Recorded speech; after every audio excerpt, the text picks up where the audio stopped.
Welcome to lecture for Psych 310. We'll be talking today about the personality disorders, which are diagnosed on Axis 2 using the DSM multi-axial system. We'll start off with just a general definition, right, of what a personality disorder is. Right? So part of it, it's an enduring pattern of inner experience and behavior, right? Which that's what personality is, right? So what does that mean to you when you say, okay, a pattern of inner experience and behavior? So we'll start with inner experience. What's an inner experience? Is that your if your stomach rumbles? Sort of, but not really. Mostly what we're talking about here, in terms of pattern of inner experience, are thoughts and feelings, right? So the way you typically think, what you typically think about, if you're more impulsive or less impulsive, if you tend to think about other people's needs, you think about your own needs. If you have kind of worry cognitions more or less worry. For emotion, both types of emotion, intensity of emotion, stability of emotion. So you typically pretty happy, typically pretty sad, typically pretty angry. Angry outbursts, switch from one strong emotion to another strong emotion. Experience no strong emotions, but have really kind of restricted experience of emotions. And then behavior, obviously, is what you typically do. How are you typically with people, despite whatever's going on inside of you? How do you treat people? How do you come across? How do you talk? How do you interact? Do you approach? Do you withdraw? All these things together, if they're fairly stable, they make up a pattern, right, of how you are as a person, and that's personality. And then if you go on with the definition, we get to see where it becomes a disorder. So it deviates markedly from the expectations of the individual's culture. And like a lot of things in the DSM, this is put there with good intentions, with the idea that we shouldn't pathologize people from another culture just because we don't understand it. And so when you make a diagnosis, you should take into consideration completely the person's culture of origin. Doesn't always happen, and sometimes can't always happen because sometimes people lack a cultural awareness, and they aren't aware of exactly what constitutes or makes up the client's culture of origin. But the idea here is that if that's how you were raised and you're expected to be, and that's kind of a functioning set of thoughts, feelings, and behaviors for your cultural group, then it's not pathology, even though it may be different from some other cultural group's way of thinking or feeling. And one of the examples I always think about here is the way people respond to death, to the loss of a loved one. And there are obviously individual differences in how people grieve, but there are also some discernible cultural differences. If we look from one cultural group to another, people grieve differently. There are kind of different cultural rules for how to grieve, how publicly to grieve, about what you wear. Some people in some cultures, you wear black for a year if you lose your spouse. You wear your mourning clothes. In some cultures, you're expected to put on a brave face and not look sad. In other cultures, they would think, wow, that's really pathological. But again, it's about understanding what's appropriate and accepted in a given culture. So if your pattern of inner experience is different from that of the assessor, but it's consistent with your culture, shouldn't be pathologized, shouldn't be diagnosis.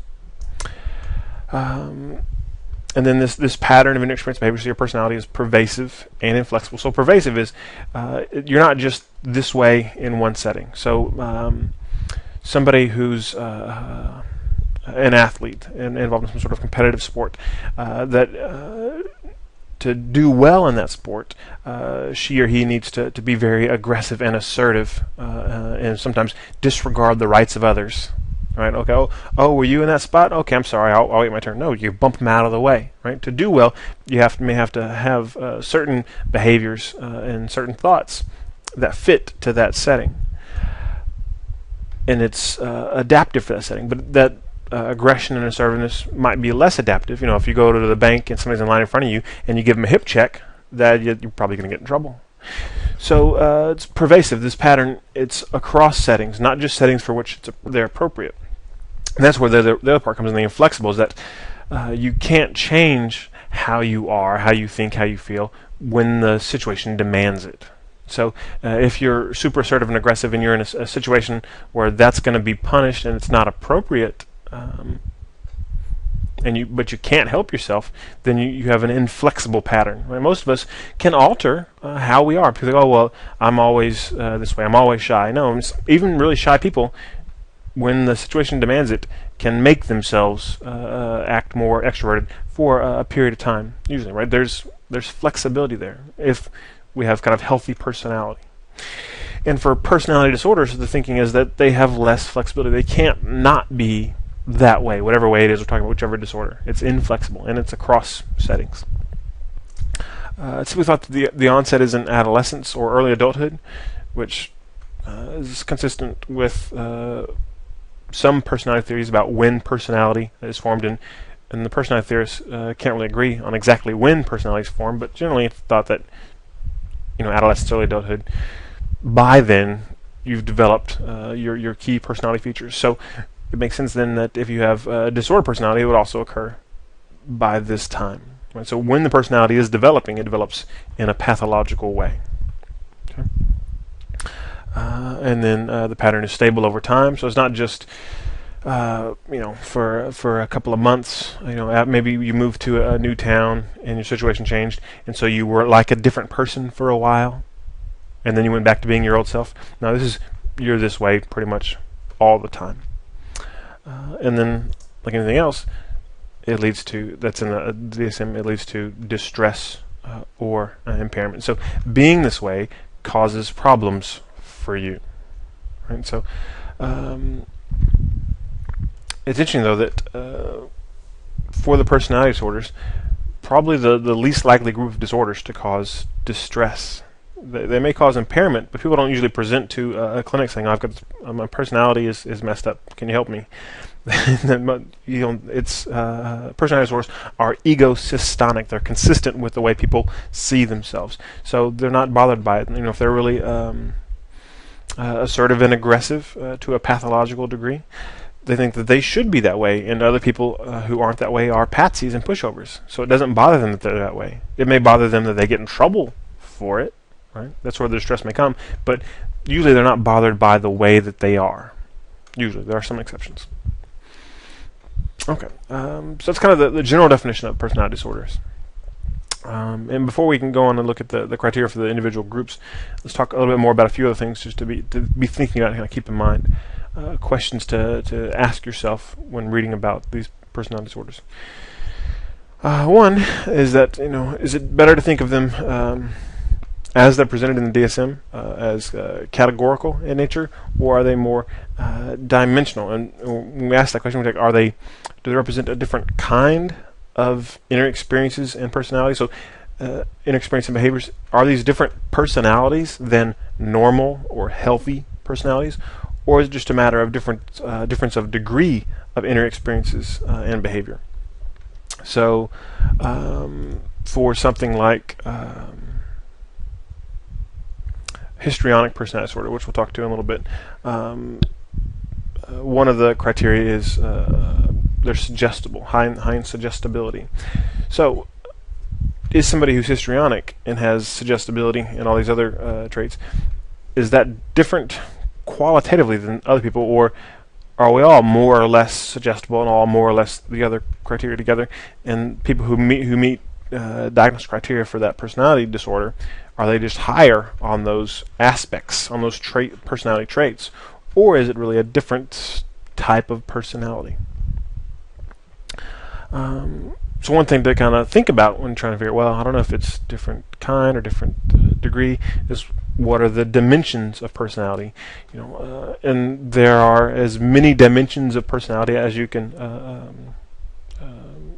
probably think of descriptors for what people are like. Each descriptor could be considered a dimension of personality. Somebody could be more or less lazy, more or less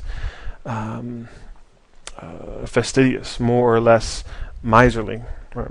Any description you can think of a person, but not a physical description, that could be a dimension of personality. People could vary in some degree. But in general, research has indicated that we can kind of cluster all these different dimensions into 5 5 major factors, which use the acronym OCEAN to help us remember. It stands for openness, which is openness to experience, conscientiousness, which is about being on time, keeping things organized, following the rules, extroversion versus introversion. Like enjoying being around people and drawing energy from being around others and lots of stimulation versus preferring more solitude and less stimulation. A is for agreeableness, which in some ways is how nice are you, but at high levels it's kind of how gullible are you. If you agree to do things for people, versus very low agreeableness, very like, no, I'm not doing anything for you. I don't like people. I don't trust people. And very high is, oh, I trust everybody. And then the N would be neuroticism, which is borrowing from an old term, a general measure of experience of negative affectivity. So anxiety, depression, any kind of negative emotions. The more negative emotions you experience on a regular basis, the higher you are on neuroticism. So based on some statistical procedures, most notably factor analysis, researchers have determined that it seems we can take all these different descriptions of personality, and if we measure them, they'll cluster together into these 5 factors. So any descriptor you can think of, you could kind of imagine placing one of them into one of these 5 categories. So the people who are, if you're outgoing and you like to you talk a lot, you're gregarious, you're a risk taker, right? So these are different things that all, according to research, load on the factor of extroversion, such that people who are high on risk taking are also high on sociability.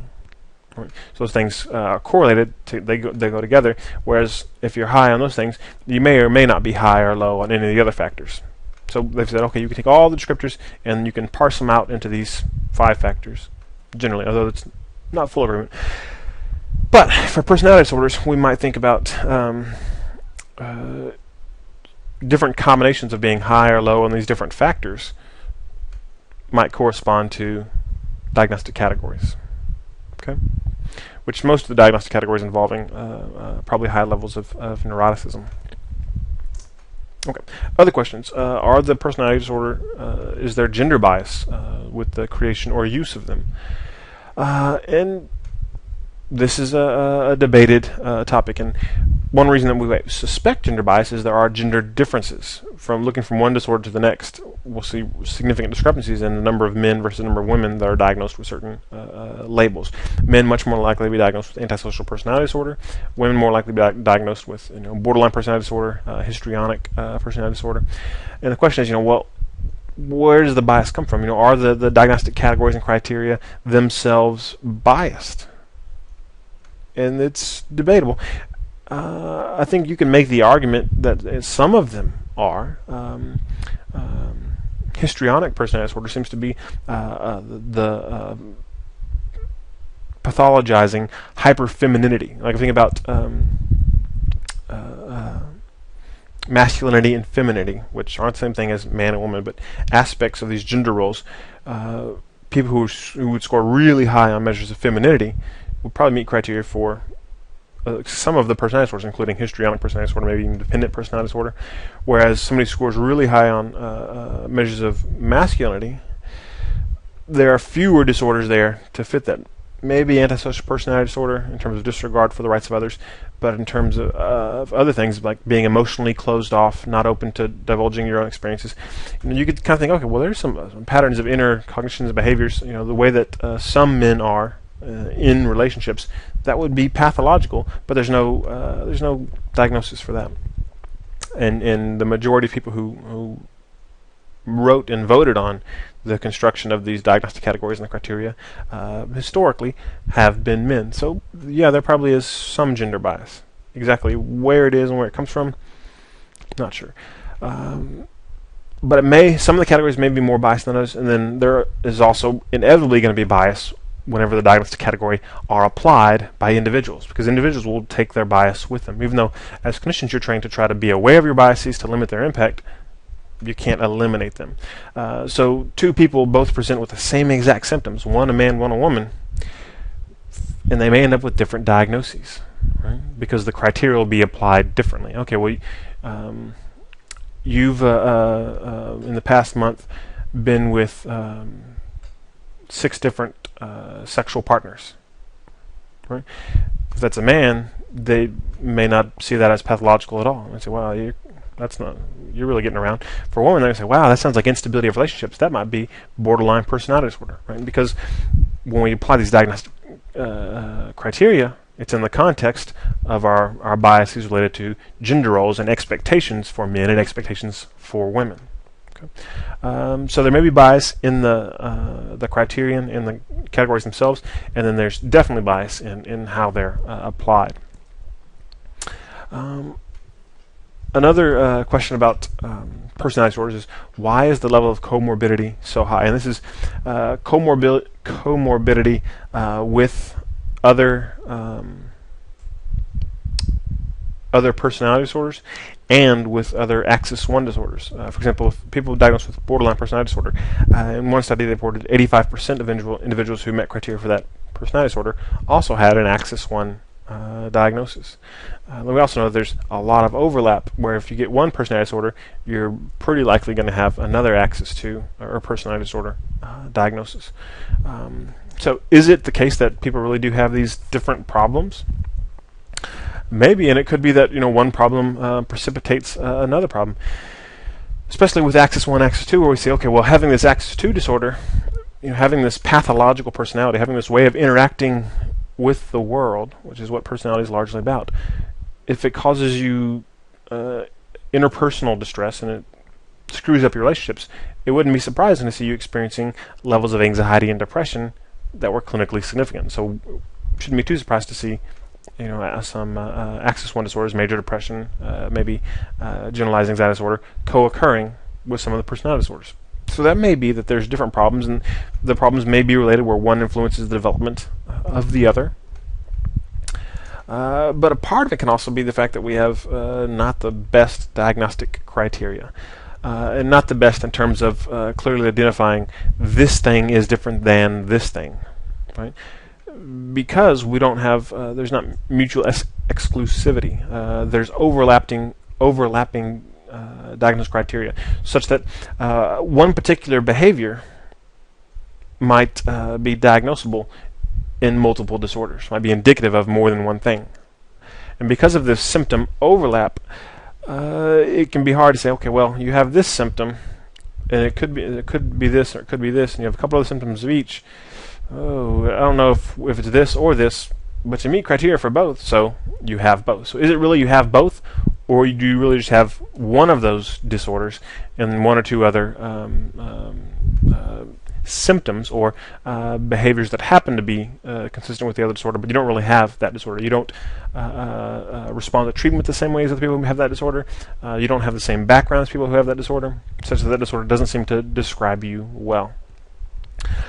So yeah, there are problems with current diagnostic criteria in terms of symptom overlap, and that's one of the things that allegedly will be addressed with the next version of the DSM.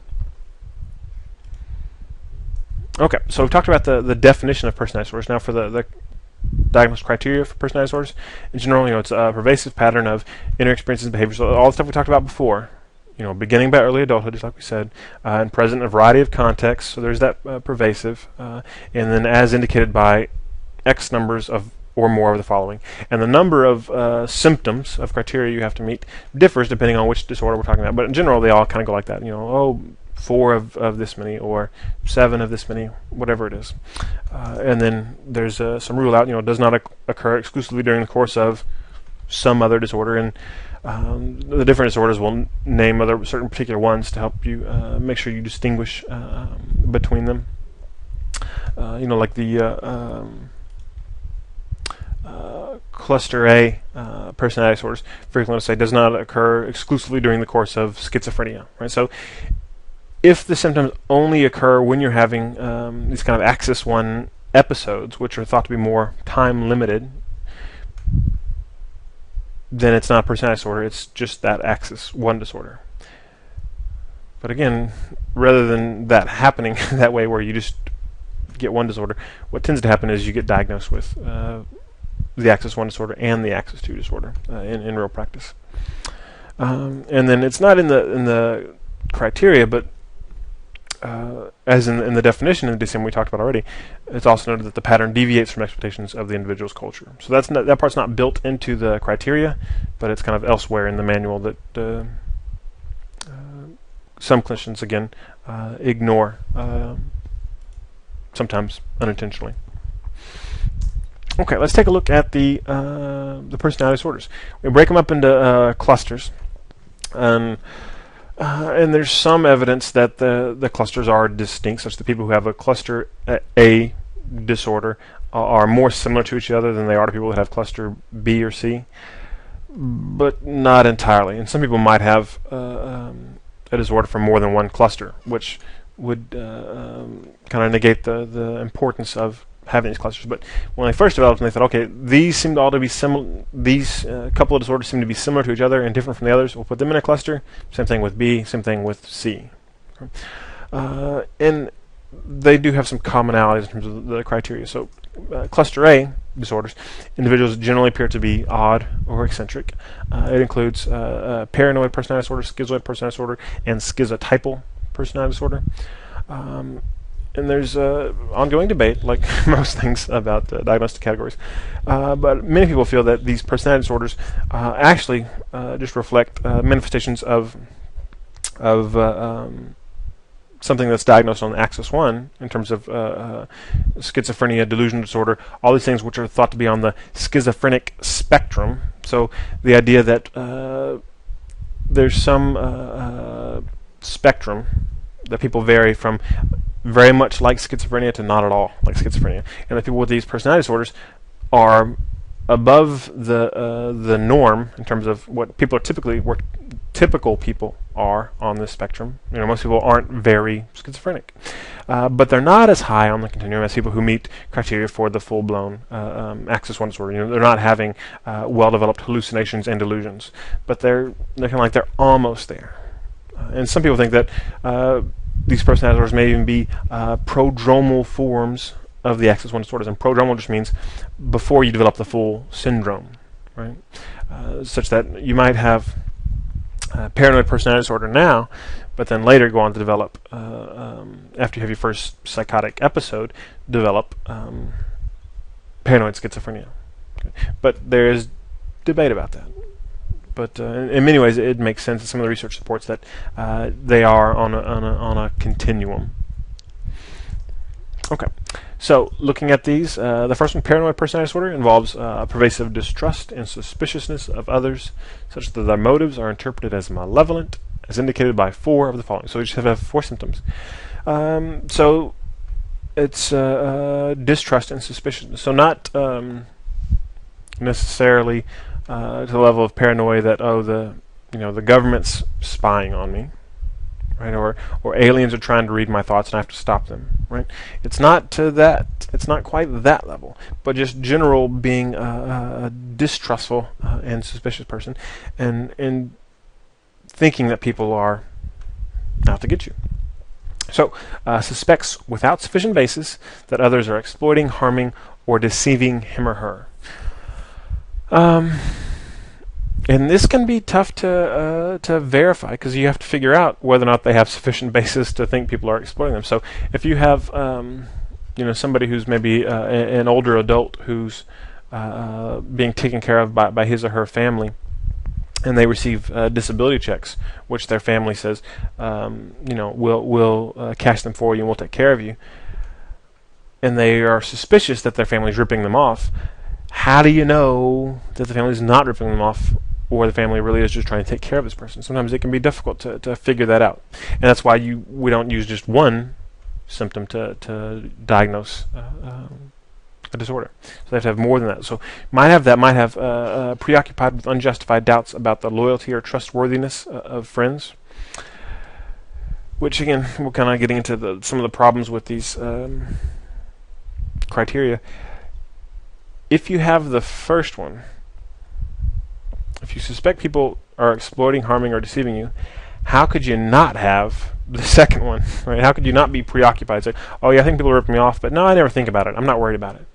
So in some ways, these aren't separate criteria. They're highly correlated criteria, which is problematic from a diagnostic standpoint. Another one reads hidden demeaning or threatening meanings into benign remarks or events. So if somebody says, "Oh, I hope you have a nice day," think, oh, really? You hope I have a nice day? So you might do something to make me not have a nice day. Okay, I'm on to you. So people say things that aren't threatening, but seeing malevolence there. And then here's an interesting one: persistently bears grudges. Right? So this criteria is a little bit different from the other ones, right? But it's thought to be related in part of the overall pattern of inner experiences and behaviors that. And it makes sense if you think about, okay, well, if people are out to get you, then if they've ever wronged you, you better not forget about it, because they're going to come back and get you again. Whereas if you don't think people are out to get you, somebody wrongs you, it's easier to forgive them because, well, they did this and it wasn't nice, but they probably won't do it again. If you think they will do it again, you will bear a grudge. You'll hold on to that and probably think about it a good bit. Perceives attacks on his or her character that aren't apparent to others and is quick to react angrily, which is similar to the 1-2 above, with the addition here of the quick to act angrily.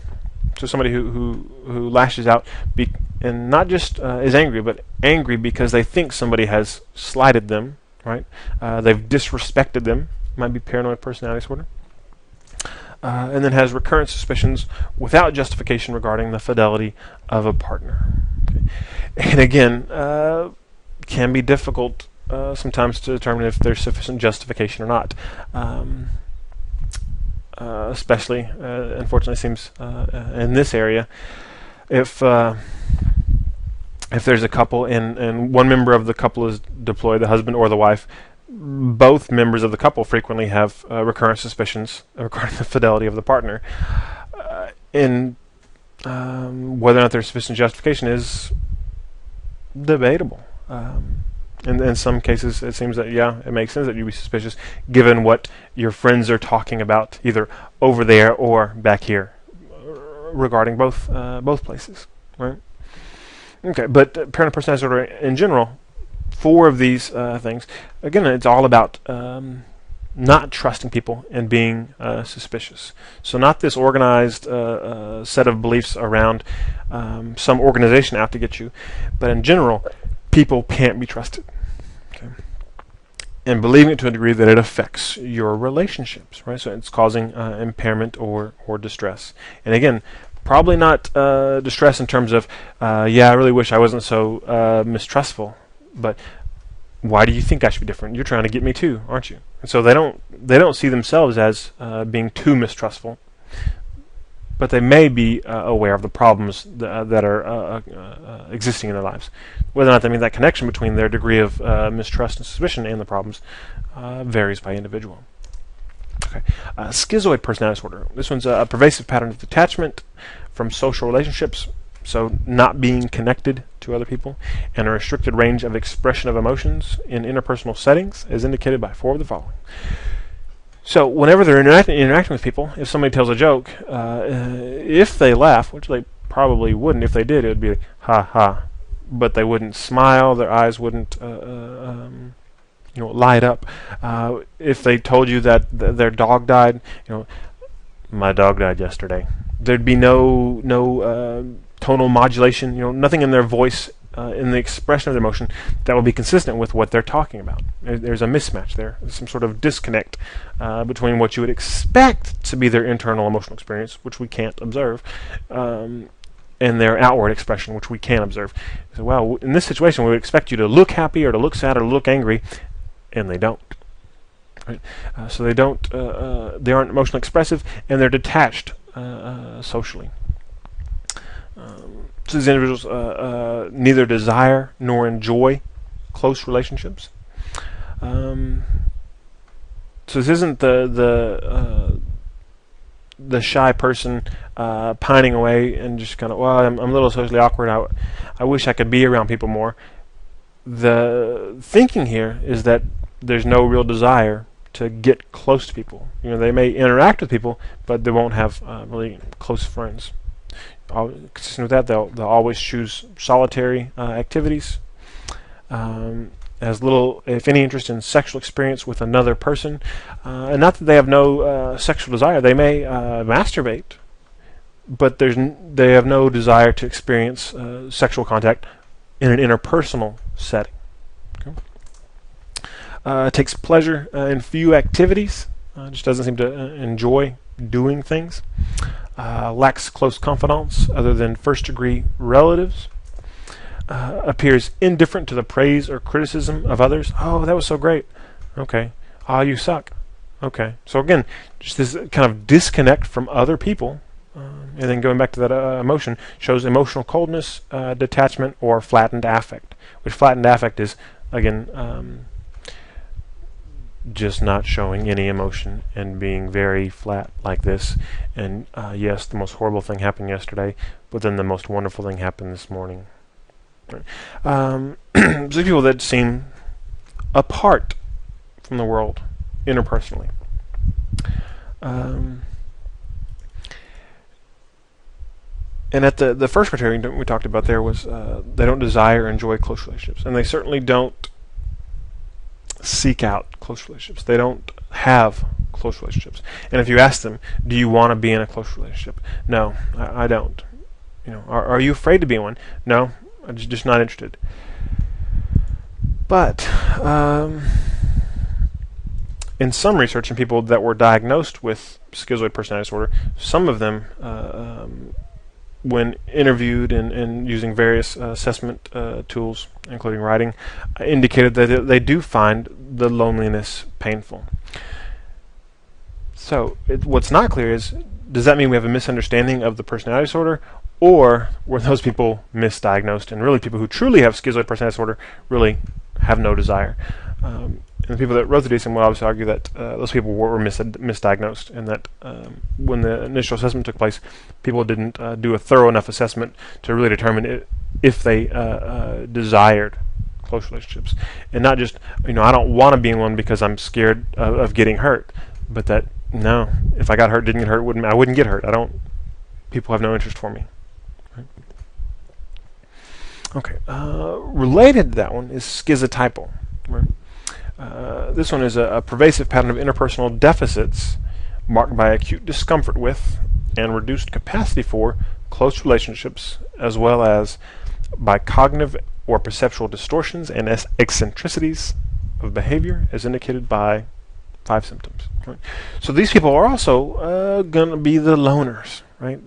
Discomfort and reduced capacity for close relationships. They're not good at being in close relationships, and they have these interpersonal deficits. They're socially awkward. They don't maintain eye contact properly. They may talk inappropriately, tell inappropriate stories, and talk at length about something that interests them without picking up on the feedback from somebody else that they're not interested.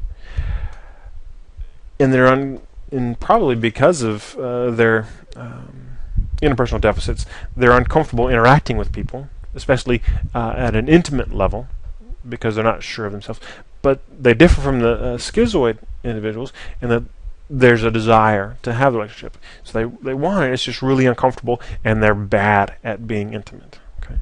So there's that, and then there's also these cognitive perceptual distortions and eccentricities of behavior. So the stuff that's kind of like schizophrenia light, where it's almost delusion, hallucination. It's kind of this weird behavior and thinking oddly and some perceiving things oddly. Thinking oddly includes ideas of reference, but not to a delusional level. So ideas of reference, usually talking about personal reference. So thinking that random events are about them. Like, oh yeah, it rained yesterday because I was sad. Right? So they may say that, they may think that, but if you press them on it, you say, so you think that your moods control the weather? No, not really. It just kind of feels that way. So they won't persist with it. Somebody who has a delusion disorder, so well, yes, whenever I am sad, it rains, and if I'm happy, the sun shines bright, and they'll believe it, and they'll fight you tooth and nail to defend their belief. For people with schizotypal, it's not that degree of intensity. So they have these ideas of reference, but they're not of a delusional intensity. They may have odd beliefs or magical thinking that influences their behavior and is inconsistent with subcultural norms. So thinking that they have a sixth sense, or that they have ESP, somebody who thinks that would meet criteria if it's inconsistent with subcultural norms, right? If your culture is more accepting of that, let's say you're in the maybe the gypsy culture or certain Native American cultures, and your place in your cultural group is as shaman, or you're a bruja or something, then it wouldn't be inconsistent with your subcultural norms. But if you're Joe Schmo working at Dell in tech support, and you think you can read people's minds, yeah, that's an odd belief.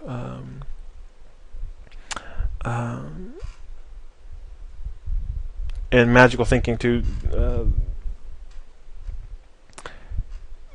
It's kind of a thinking that your thoughts have power over the world is one way to think about magical thinking. And oddly enough, sometimes having really bizarre fantasies, if people report having those, it'll meet criteria for this as well, if it's not recognized fully as fantasy. Unusual perceptual experiences, including bodily illusions. So sometimes they say, well, sometimes I feel like someone's in the room watching me. That would be an unusual perceptual experience, thinking that they see ghosts. Again, with the idea being that it's not consistent with their subcultural norms. And then bodily illusions, some feeling as if part of the body's not their own. I was typing today, and all of a sudden it felt like it wasn't my hand typing. It was like I was possessed. It was like some other alien hand. It was really weird. Right? So having those experiences occasionally, again, once it gets to a degree, that symptom might lead to a diagnosis of schizophrenia or another psychotic disorder.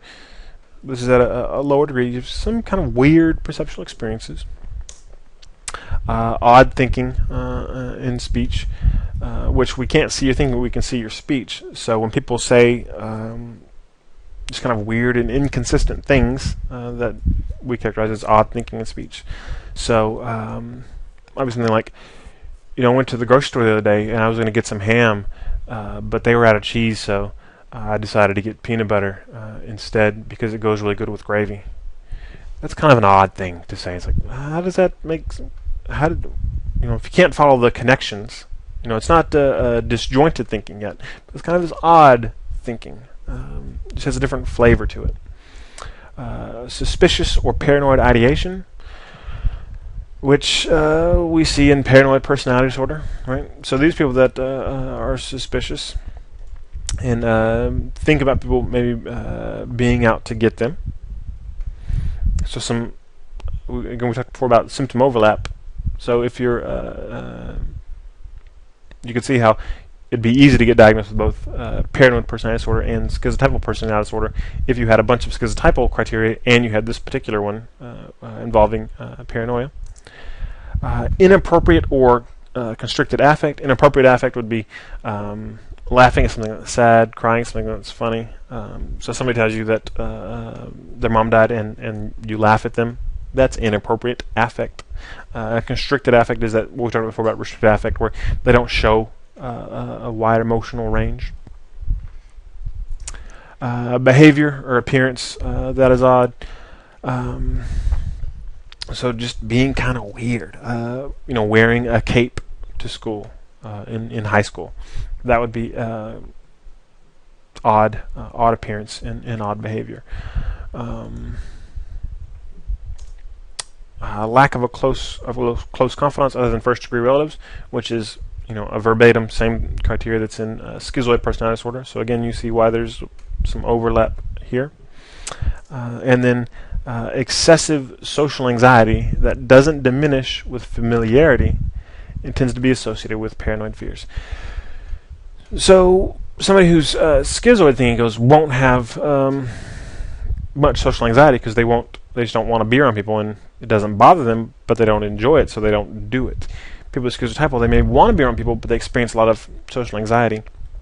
And even if they get to know you, the anxiety doesn't really go away. And they'll, in the back of their mind, they'll be thinking, oh, is this person out to get me? What are they doing? There's that paranoia behind it that's contributing to their experience of anxiety. Okay, moving on to the cluster B personality disorders. These ones where individuals may appear dramatic, emotional, or erratic. Right? So it's about instability and drama.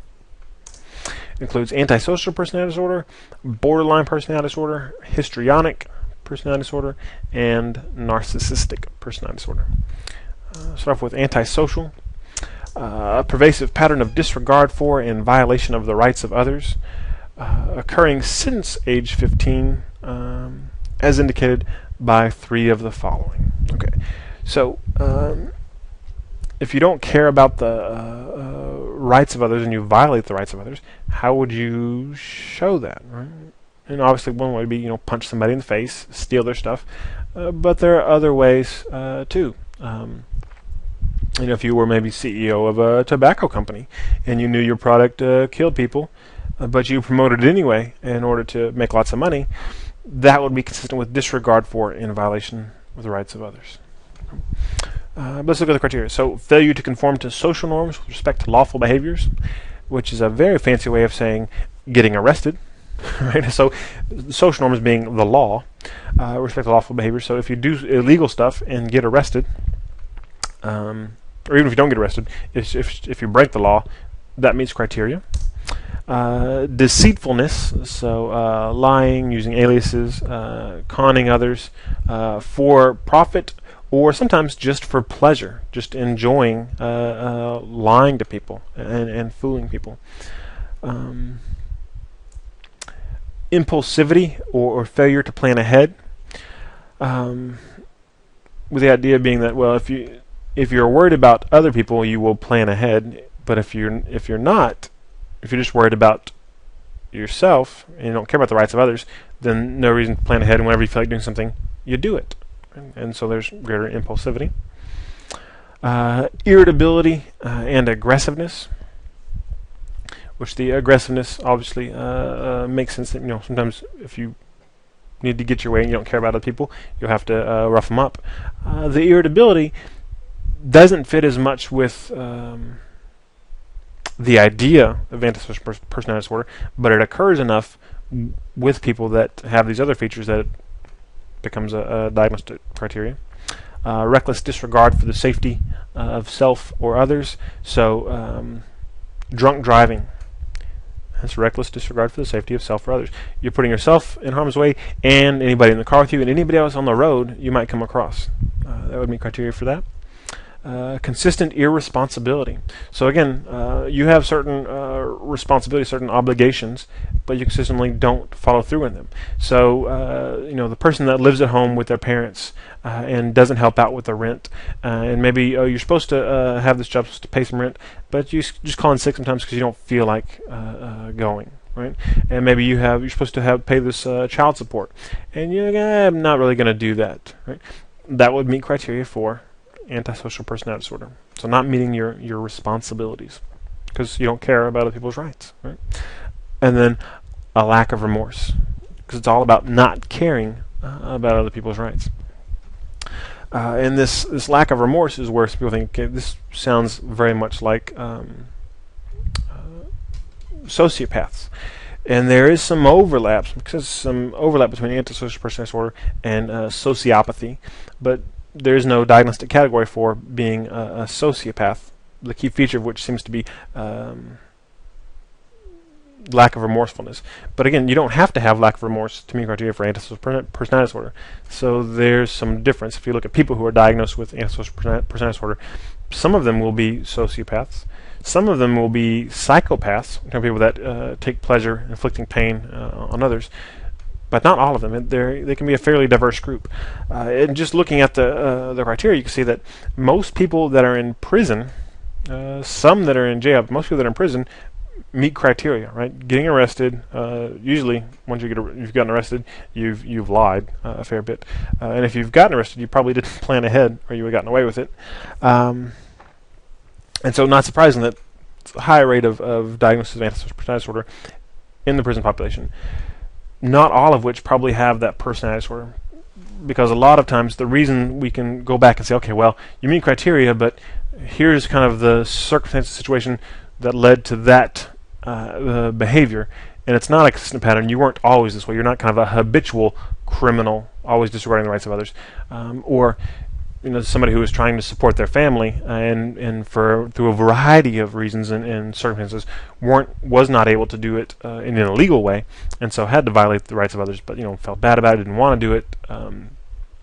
So there may be criteria for the disorder, but they'll look different than other people who really have the disorder. Other criteria: the individual is at least 18 years of age, which the other personality disorders don't have this criteria in there. You can be diagnosed earlier. There's a tendency not to diagnose personality disorders much earlier than 18, though, just for the simple fact that personality isn't very stable before 18. It really increases in stability not even until your 30s, late 20s, or early 30s. You start to see more stability in both normal personality and pathological personality, such that a lot of teenagers look, as we'll talk about, like borderline personality disorder in a little bit. They look fairly borderline, and it's fairly normative to be unstable and to have unstable affect and not sure of who you are. So instability of identity, that's kind of part of typical adolescence for a lot of people. So we try not to diagnose these things in kids. You can, if the pattern's been there for a year and is causing significant distress and impairment. So you have that. It's possible, but it doesn't happen often. But antisocial personality disorder has this proviso on there that you have to be at least 18 to be diagnosed with this, and that's partially because there are other disorders related to this, like conduct disorder. So you have to have been diagnosed with conduct disorder before the age of 15, or at least there's evidence of it. If we look back at your school records and your juvenile criminal record, you would have met criteria for conduct disorder, which conduct disorder is basically the kid version of antisocial personality disorder, somebody that's always breaking the rules. But for conduct disorder, you don't necessarily need to disregard the rights of others. It's just really, if you have bad conduct, if you keep breaking the rules, you get conduct disorder. You run away, you get in fights, you set things on fire. But the thing is, to call this thing a personality disorder, you should have been doing stuff like that early on, in early adolescence. People who had didn't ever get in trouble with the law, and then get older, and because of maybe certain circumstances in their life, turn to a life of crime. They aren't thought to have the personality disorder. They're thought to just be criminals. So you have to have conduct disorder evidence before the age of 15. So you probably would have been diagnosed with conduct disorder, and then once you turn 18, you may or may not then meet criteria for antisocial personality disorder. Everybody who has antisocial personality disorder did meet criteria for conduct disorder, right? But not everybody who meets criteria for conduct disorder when they're 13, 14, 15 will go on to meet criteria for antisocial personality disorder. A significant portion of them will, but not all of them. So it's not there are these different developmental trajectories, and just because you have a diagnosis at point A, we still don't know where you're going to end up at point B or point C on in the future. And then last criteria for antisocial, it does not occur only in the course of schizophrenia or a manic episode. So when people are manic, sometimes they are very irresponsible, and because they're feeling good and they're seeking to augment their pleasure, and so they're maybe doing high-risk things, endangering themselves and others, and maybe even disregarding the rights of others. They'll go, somebody will go spend their mortgage, which the rest of the family doesn't appreciate, but they'll spend their mortgage at the roulette wheel because they're feeling good. If it's just when you're manic, then it's not antisocial personality disorder, it's bipolar disorder. Okay. Borderline personality disorder. Characterized by a pervasive pattern of instability in interpersonal relationships, self-image, and affect, and marked impulsivity is indicated by 5 of the following. So, borderline personality disorder is about instability. Unstable relationships, unstable self-image, and unstable affect. And then impulsivity, which impulsivity is, just really another word in some ways for instability of behavior. You never know what you're going to do, because when something comes to your head, you do it. So the symptoms: frantic efforts to avoid real or imagined abandonment. So we'll talk about dependent personality disorder in a little bit, which is people that have a very clingy and fear separation, and they'll try to avoid separation. But it's different, qualitatively different than in borderline personality disorder. In borderline personality disorder, there's very much this push-pull where they don't want you to leave, but they're not dependent on you either. But they'll do things to try to keep from being abandoned, including suicidal gestures. But then, pretty quickly, they'll change track again, because it's all about instability. So, you're going to leave, I'm going to pull you close, and as soon as you get close, I'm going back to pushing you away. Right? And because of that, we see a pattern of unstable and intense interpersonal relationships, which are typically characterized by idealization and devaluation alternating. So people that they're in a relationship with, they'll alternately idealize them. Oh, you are the best ever. You're so understanding, so sweet, so wonderful. And then in a relatively short amount of time, may move to devaluation. You are such a scumbag. You don't care about me at all, and you're the worst person ever, and I hate you. You're horrible. And then they could go right back to idealization. I'm so sorry. You are the best. I don't know what I was thinking. Right. So seeing people as all good or all bad, and because they'll alternately see you as all good or all bad, it's going to lead to unstable relationships, and it's going to be intense. Right.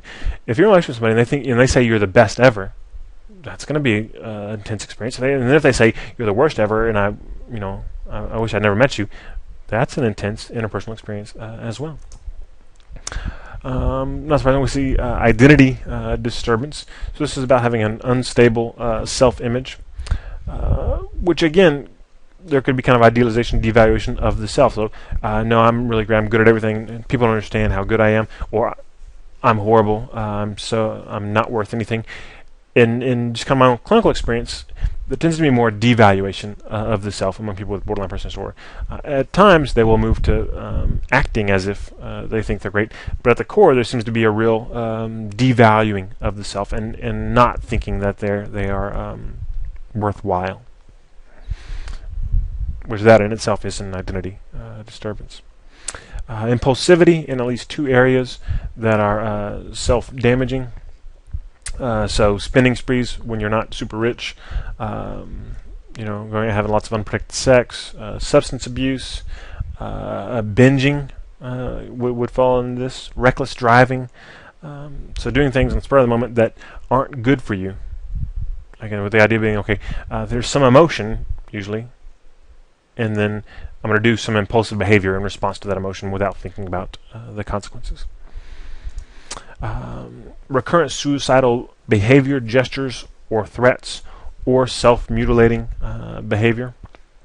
So people often think about, so the cutting. Yeah, and cutting is one type of self-mutilation that occurs. There are other forms, burning, even pinching, twisting. In some ways, causing pain, and most usually in such a way that it leaves a visible mark. And we also have the recurrent suicidal behavior, gestures, and threats. And with borderline personality disorder, some people think that these threats are solely manipulative. They never really do it. It's just part of that idealization, devaluation. It's part of the interpersonal instability that whenever they think you're going to go away, they're going to act suicidal.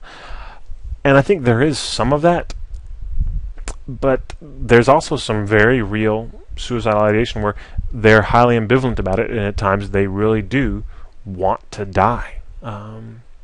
And that way, that's one reason it can be tricky to work with individuals with borderline personality disorder, because it can be hard to distinguish between manipulative suicidal threats and ones that are really reflections of a wish to die.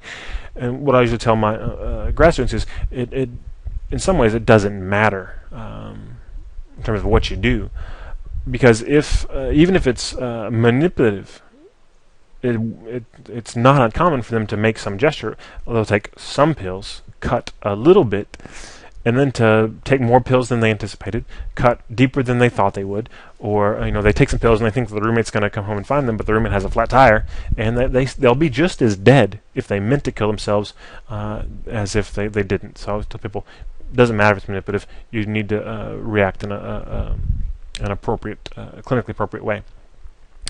So we see suicidal behavior, gestures, and threats, sometimes manipulative, sometimes a reflection of real wanting to escape emotional pain. And then the self-mutilating behavior, I think, is one of the things that disturbs people the most. It's probably one of the least understood phenomenon that we talk about. But it's something that I think is highly variable. People do it differently. People do it for different reasons. People say, "Oh, why do you do it?" Different reasons, and different reasons for the individuals, and for one individual, sometimes different reasons, different times. One reason, sometimes, is it's a way of dealing with emotional pain. So there's this emotional pain, and it feels so horrible. I don't know what to do. But then when I cut, and I see the blood, and I feel that physical pain, I stop thinking about the other pain. I stop feeling the emotional pain, and all I feel is that emotional pain. And there's a sense of peace, usually a brief one, that comes with that the cessation of the emotional pain when your attention is directed at the bodily pain. So I've had people talk about that. People talk about doing it to feel something, right, where they've gotten to a point where they're just they've been so emotional up and down that they're generally numb, and then when they're not numb, they're experiencing extreme emotions. But to get out of the numbness, sometimes they'll cause self-harm to, again, feel something, to kind of make sure that they can still feel alive. And then some people will self-mutilate manipulatively. They'll do it for people say, "Oh, for attention," which there are a lot easier ways to get attention than cutting yourself. So I don't think it's ever as simple as that, but that can feed into the behavior and can be one of the motivating factors. Is that the expected impact it'll have on other people? But I'd say that's probably one of the lesser motivations, and usually people that self-harm are shameful of it, and they'll hide it. See them wearing long sleeves in the summer, and they don't, they're not out there showing their scars. And, "Oh, do you want to ask me about how I cut myself?" They're hiding it because there is a sense of shame attached to it. Okay, affective instability due to marked reactivity of mood. And this is about mood changes, but it's not mood changing randomly or out of nowhere, right? We talk about bipolar disorder before, where sometimes the mania or depression, there won't be an identifiable trigger for a mood episode always, but they'll suddenly feel really good. Borderline personality disorder is different. This is about mood changing significantly in reaction to other inputs. That's what marked reactivity is. It reacts to, and it can react to environmental things, where somebody says something nice to you, somebody says something mean to you. It can be internal things. You happen to have some memory of something bad that happened to you before, or you reflect upon maybe improvements you've made in your life. But the idea that the emotional experience is a bit of a roller coaster, and it goes up and down in response to things in the world, more than other people. Like, all of us have some mood reactivity. They have marked mood reactivity, so influenced more easily by external events and to a greater degree. Chronic feelings of emptiness. It's kind of like that numbness I talked about before, which again makes sense. If you feel empty and kind of like there's nothing, then how do you get rid of the emptiness? Create some drama. right? So doing that to help get rid of these feelings of emptiness and the void. Might also have inappropriate or intense anger or difficulty controlling anger, which remember we saw before with paranoid personality disorder, a tendency to react to perceived slights with anger. So again, angry outbursts apply to both disorders, but in this one, it may be harder to see the perceived slight, but it can be in reaction to perceived slights. And it can be harder sometimes for people that aren't close to the person to understand where the anger is coming from. But it does seem to be that sometimes this bottled up emotion erupts in the form of anger. And then the last one, transient stress-related paranoid ideation or severe dissociative symptoms. So again, similar to paranoia, you can have paranoid ideation, but it's transient, it's temporary, and it's usually stress-related. So in times of intense stress, which, as you might expect, people with borderline personality disorder recurrently have intense, stressful experiences. So intense fight in a relationship, maybe even tough time at school. Think about college students. Finals week is coming up. They may have these periods of paranoid ideation or dissociative symptoms where they'll experience, derealization, depersonalization, some dissociative amnesia, perhaps. Not uncommon to see some of those dissociative symptoms cropping up in people with borderline personality disorder during times of intense emotion. It's a way of, again, thought to be a way of them protecting themselves when it's just too much emotion, too much stimulation, too much neural activity. However you want to think about it, they separate from the typical cognitive processes become separated or dissociated, where they either feel that they're not real, or the world's not real, or they'll forget some things. Okay, histrionic personality disorder, pervasive pattern of excessive emotionality and attention seeking, as indicated by 5 of the following. So this is one of those disorders that is thought to be pathologizing severe or hyper femininity.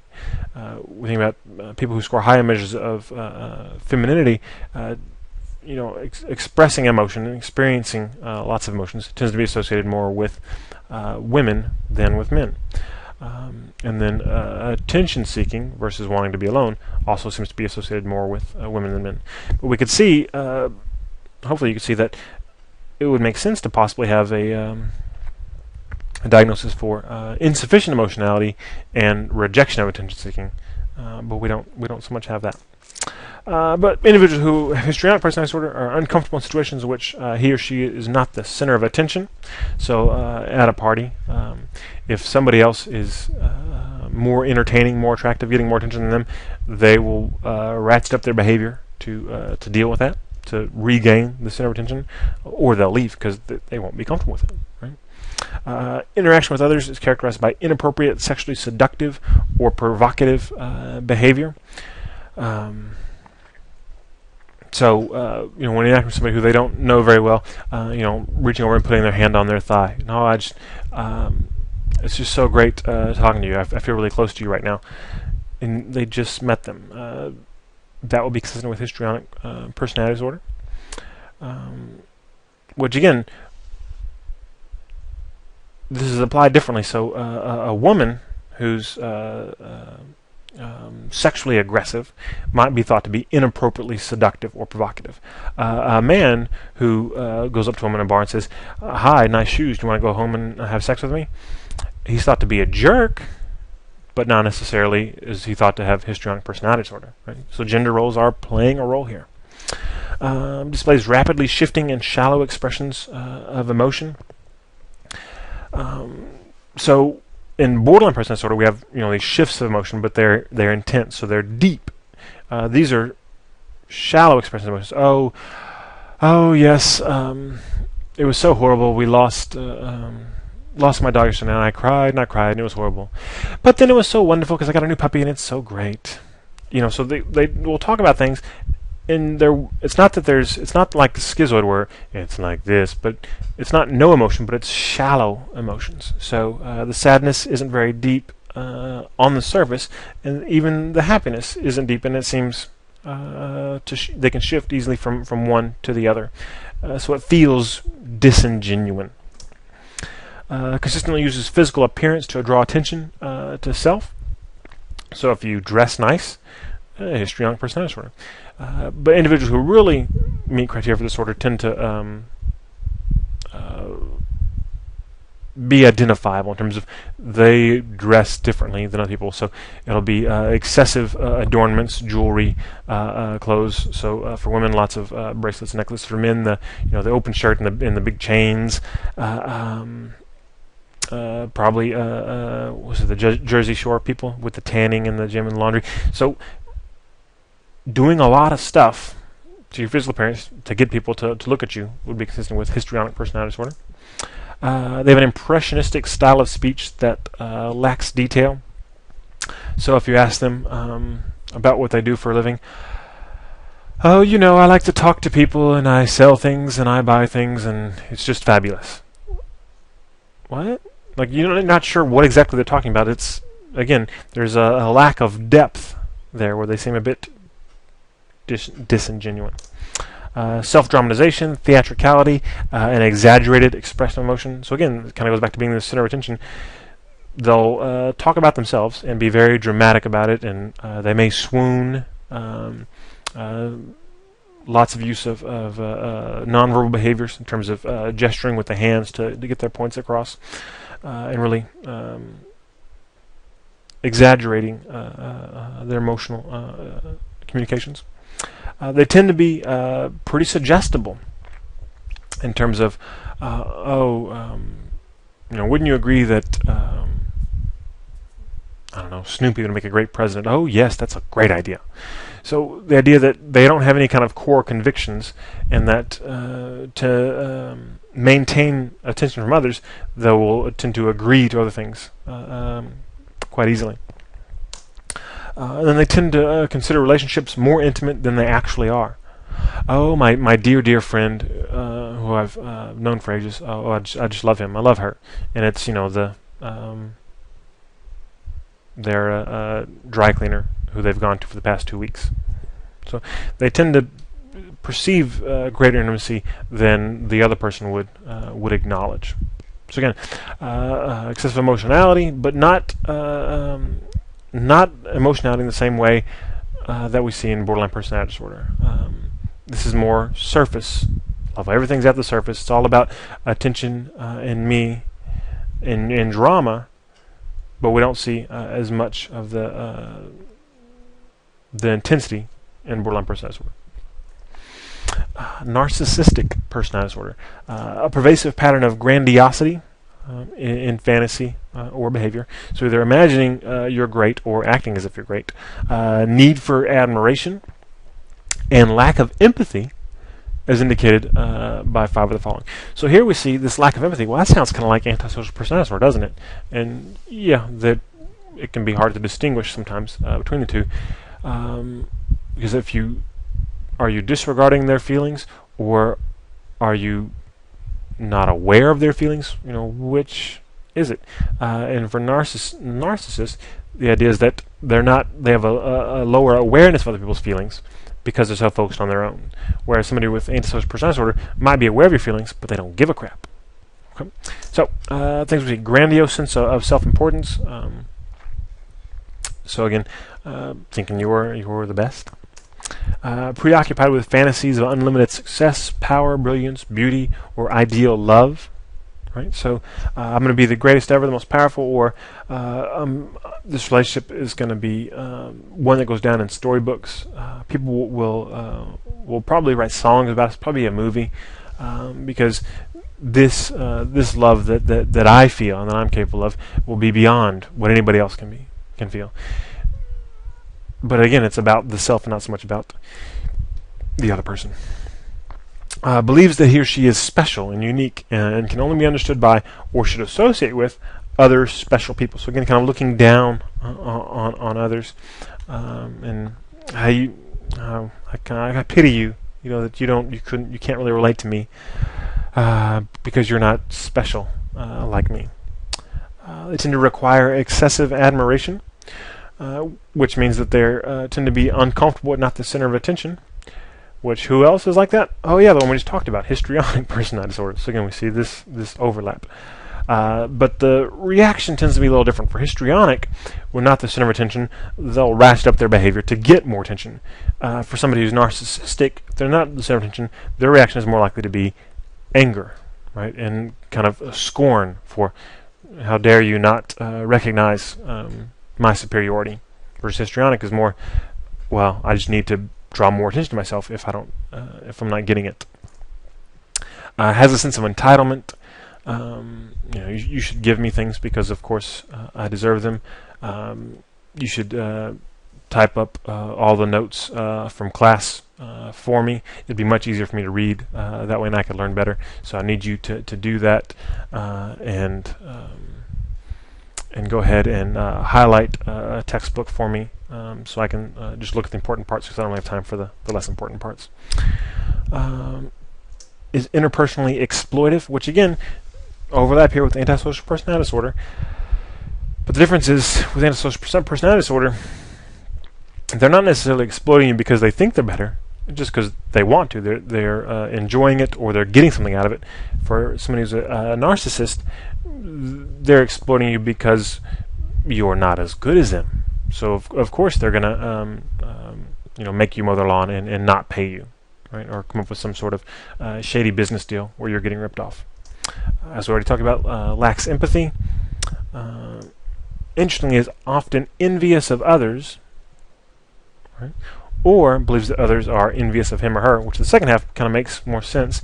But the first half is interesting because it suggests that for some people with narcissistic personality disorder, there is an insecurity. Right? So that they think they're great, but then they see other people and they envy them, and but usually it's they envy what they have, and they don't believe the other people are deserving of what they have. But I am. How do they have all that? They have that successful singing career, but I sing better than they do. That's so stupid. They must have cheated their way to the top. The world is so unfair. Right?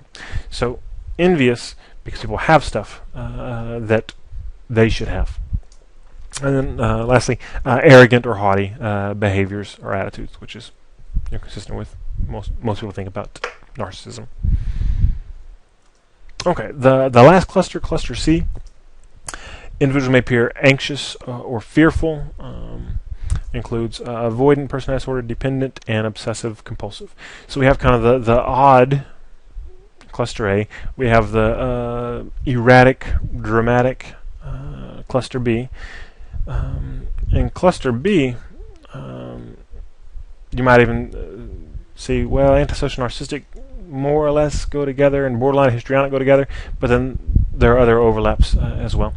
And then now in cluster C, we have the anxious, fearful disorders. For avoidant personality disorder, pervasive pattern of social inhibition, feelings of inadequacy, and hypersensitivity to negative evaluation as indicated by 4 of the following. So this is the one that I mentioned before. We talked about social phobia generalized type. Remember, social phobia is about fear of being negatively evaluated in a particular situation. And generalized type is fear of being negatively evaluated in every situation. How is that different from avoidant personality disorder? Doesn't seem to be. And if we look at people who are diagnosed with one or the other, and then we give them, similar assessments, they'll look the same. They, in many cases, it seems to be the same phenomenon, just diagnosed differently depending on what therapist they went to see. Nonetheless, let's take a look at the criteria. Avoids occupational activities that involve significant interpersonal contact because of fears of criticism, disapproval, or rejection. So, because you're worried people are going to judge you negatively, you give up certain work things. Maybe don't seek out a certain promotion, or you can work on this team, and if you do well, you get promoted, or you can do stuff by yourself. I'll do stuff by myself, even though it's not in my best interest for my career. I don't want to get judged. Unwilling to get involved with people unless certain of being liked, which again makes sense if there's this fear of being evaluated. Well, if I know that they're going to like me, then it's easier to get involved. Shows restraint within intimate relationships because of fear of being shamed or ridiculed. So unwilling to get involved, shows restraint. Generally the same criteria there. Just with the first one being more general and the second one being more targeted toward intimate relationships. So not only hesitant or unwilling to start a relationship, somebody that they know kind of well, they'll still be pretty restrained as they're getting to know them better because of being a fear of being shamed. That they're going to find out the real me, which is horrible, unlovable, unworthy. Preoccupied with being criticized or rejected in social settings. So again, go to a party and they think everybody's eyes are on them and they're judging them negatively.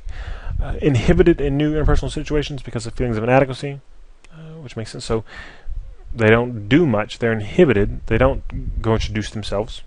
And it's because they feel that they're not good enough. View themselves as socially inept, personally unappealing, or inferior to others, and are usually reluctant to take personal risks or engage in any new activities because they may prove embarrassing. So they maybe they're at the beach and see people parasailing. It looks like fun, but if I got up there, I'd probably my swimsuit would fall off and everybody would laugh at me. It'd be on YouTube. Right, so not going to try this thing, this new activity, because I might get embarrassed. People will laugh, will make fun. Okay. Which again, a lot of overlap there with social phobia, generalized type. Dependent personality disorder, pervasive need to be taken care of that leads to submissive, clinging behavior and fears of separation, as indicated by 5 of the following. Difficulty making everyday decisions without an excessive amount of advice and reassurance from others. Right, so, now what do you think I should wear? The red one or the blue one? The red one? Are you sure? The red one's good? I don't look ugly? Okay, fine. Okay, good. So, small decisions, big decisions. I don't know where to go to school. What do you think? Okay, what do you think? What do you think? What do you think? Okay, y'all think this? Okay, what do you think that's right? I don't know. I'm not sure if it's right. Always relying on others to make the big decisions rather than taking responsibility for yourself. Needs others to assume responsibility for major areas of his or her life. So they don't pay their own bills. They cede responsibility for the major areas of their life to other people, basically meeting their responsibilities: financial, familial, occupational, otherwise. They have difficulty expressing disagreement with others because of a fear of loss of support or approval. So they tend to, we talked before about people being suggestible at going along with things. Well, people who have dependent personality disorder, there's overlap here, will also go along with things. They won't argue. Chinese, that sounds great. You want to have fish? Sounds good. Even though maybe they're allergic to fish, they don't want you to think less of them, so they'll go and they'll not eat it, or they'll shove it under their napkin, whatever. Has difficulty initiating projects or doing things on his or her own, again being dependent on others to get things started. Goes to excessive lengths to obtain nurturance and support from others, including volunteers to do unpleasant things. So this is when sometimes, unfortunately, we see people who have a dependent personality style matched up with somebody who is maybe narcissistic or antisocial, who will make them go to excessive lengths to get a nurturance. Say, oh yeah, we can be friends, or I love you so much, but you know what? I'm not feeling very close to you. Do you think you can go and wash and wax my car and detail it yourself? And don't take it someplace because they'll screw it up. I want you to do it yourself. Right now. Oh, it's 105 outside, I know, but I'd feel better if it were done right now. And somebody who's dependent personality will go, okay, I'll do that for you. I love you. Right. So to get nurturance, to get support from others, willing to do anything. So somebody that also will just kind of volunteer. Oh, you want me to do that for you? Oh no, it's not a problem. I'll do it. No, it's easy. Yeah, no, I was gonna do that anyway. I was gonna wash the load. You have these 5 loads. Yeah, no problem. It'll fit in with mine. Yeah, a couple of hours, no problem. I have a test study for, but I'm gonna do that later. So willing to kind of go to lengths to get relational nurturing from others. Feels uncomfortable or helpless when alone, again because of an exaggerated fear of being unable to care for him or herself. So again, we see a kind of a distinction here with borderline personality disorder. So somebody who's has borderline personality disorder doesn't necessarily feel that they can't take care of themselves, but they don't want to be alone, and loneliness is painful. And for some of them, from kind of a psychodynamic point of view, there's this a fear of non-being when I'm not with someone else. Because of the lack of identity, I only really feel like myself when I'm with someone else. So if you leave me, I don't know who I am, and maybe I won't be anymore in kind of a psychic sense. And it's very kind of psychodynamic. But for dependent personality, it's not as much about that. It's about, I can't do for myself. I need you. I need somebody here to help me. Not necessarily you, but somebody. So they urgently seek another relationship as a source of care and support when a close relationship ends. So as soon as if somebody shuts the door on them and they're sure that they're not going to get them back, okay, well, I better move on to somebody else because I don't really need you. I need someone here to help me. And then lastly is unrealistically preoccupied with fears of being left to take care of him or herself. So this is one of those disorders that kind of brings to mind the idea that, well, where does the pathology lie? Because you can imagine somebody that was like this, to be like this consistently, they would probably need to be in a relationship with somebody that also had some fairly pathological inner experiences and behaviors, right? Somebody who always did for somebody else and took control of somebody else's things. And in some ways, you can imagine somebody being made more dependent, not allowing somebody. So, no, I don't want you to work. I want you to stay home. No, I don't want you to go to school. Oh, you pick that out? That's horrible. No, let me pick out something for you better. Right? You think you know how to balance a checkbook? No, don't be ridiculous. That's stupid. I'll do it. Right? So you can imagine somebody who has a high need for control and enjoys exerting control over another individual could, one, make somebody more dependent, and two, could develop kind of a symbiotic relationship with somebody who was high in dependence. So is this person with dependent personality disorder, is it their pathology, or does the pathology belong in the relationship? Is it a pathological relationship such that if this person weren't in this relationship and met somebody who was healthy, might they then show different behaviors? And that's something to think about. Okay, the last disorder we'll talk about, obsessive compulsive personality disorder. Pervasive pattern of preoccupation with orderliness, perfectionism, and mental or interpersonal control at the expense of flexibility, openness, and efficiency. So, the thing that most people get confused with is, well, what's the difference between OCPD and OCD? Well, obsessive compulsive disorder, OCD, you have obsessions and or compulsions. With OCPD, you don't. Right? If you have the obsessions or compulsions, you probably have OCD. Right? If you don't have those, you might still have OCD, but that's kind of the rare form when people don't have well-developed obsessions or compulsions, but they have to follow, they have ritualistic behavior that they have to follow according to strict rules. And that's the one kind of case of OCD that really gets hard to distinguish from obsessive-compulsive personality disorder. But with OCD, the Axis 1 disorder, those strict rules seem to be restricted to one thing, whereas obsessive-compulsive personality disorder, as the definition of personality disorders implies, is more pervasive. So everything has to be according to rules. Everything has to be perfect or neat. And it's not just someone who's very neat, because many, if not most of the people I knew who went to medical school, they all looked very OCPD to me, from my point of view. Very perfectionistic, very orderly, but most of them not to the degree that it led to a cost of efficiency. They still got stuff done. So where it leads to a cost and efficiency is when, okay, you've got to write a paper. Before you do, I've got to straighten my desk, and you spend 3 hours straightening your desk, and you never write the paper. Well, that would be obsessive-compulsive personality disorder. You didn't get the paper done because you're so focused on things being orderly and neat. So preoccupation with details, rules, lists, order, organization, or schedules to the extent that the major point of the activity is lost.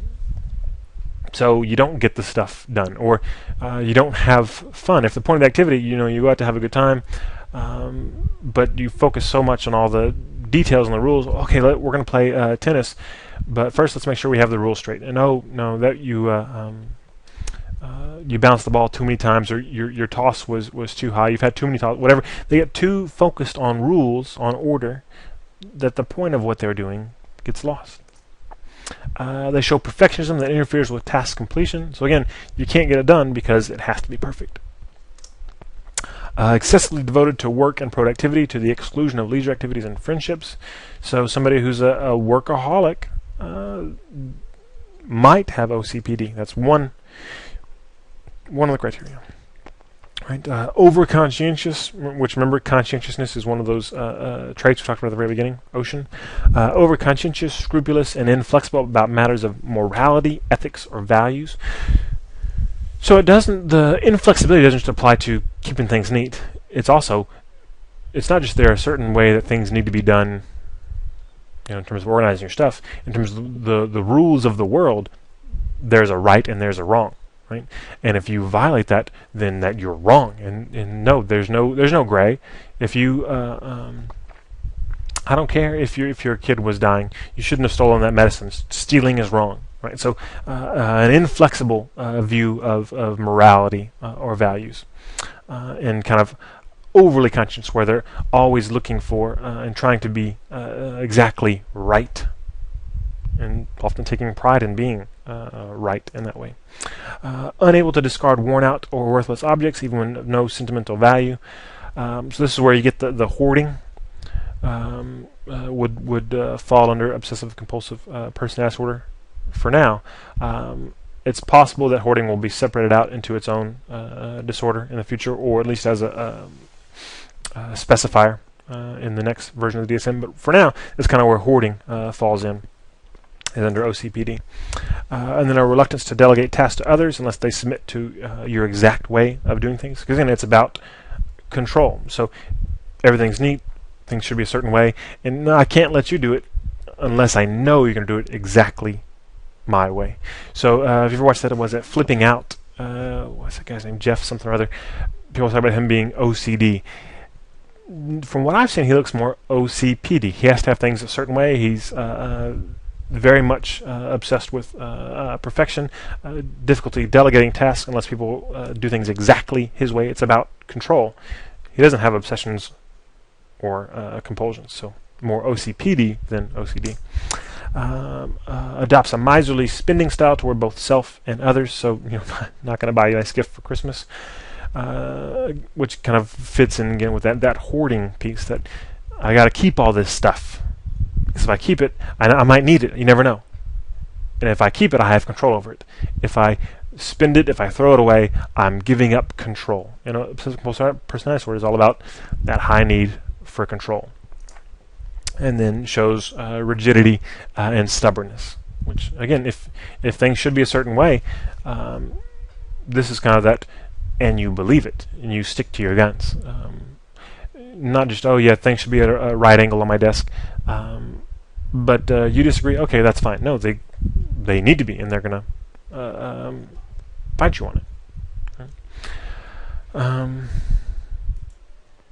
So OCPD distinct from OCD, but not uncommon to be diagnosed with both, especially if you have hoarding, the perfectionism, or the preoccupation with details.